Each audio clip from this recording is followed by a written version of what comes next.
Pollution is a subject of continuing concern to all of us. It is a subject we cannot avoid, for all of us, by the fact that we live and breathe, are sufferers from and contributors to pollution.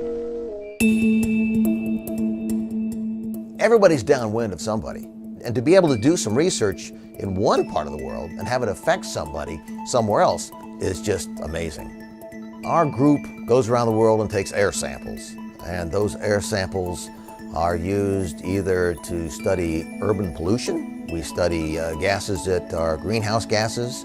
We also study gases that can affect stratospheric ozone.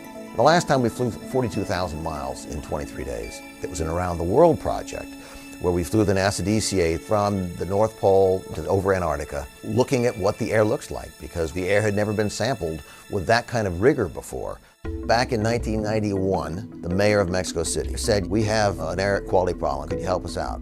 So we took some air samples, and that ended up leading to some research that pointed out that a considerable amount of the air pollution, ozone-wise, in Mexico City was coming from leaky tanks that people had at their homes. 2 years later, they had a law that said that the LPG that they had to be of a certain composition. And so 18 million people kind of benefited from the research that our group did. And now we've done a lot of work in China, where the Environmental Protection Bureau have used guidance from our group and others to try and improve air quality. While our air pollution studies are important, and those can affect local and regional air quality for people, the 800-pound gorilla here is climate change. That is going to affect everybody in the world. The whole world needs to get on board to try and reduce our emissions.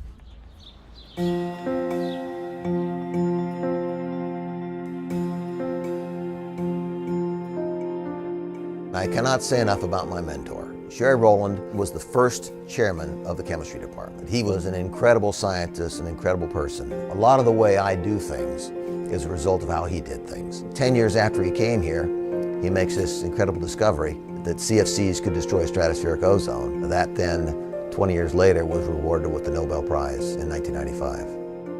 I've been here almost 40 years at UCI. One of the things I'm most proud of is the fact that I have worked hard, been successful at what I do, and that work has led to laws and regulations and knowledge that has allowed people in the United States and other countries to improve their air quality.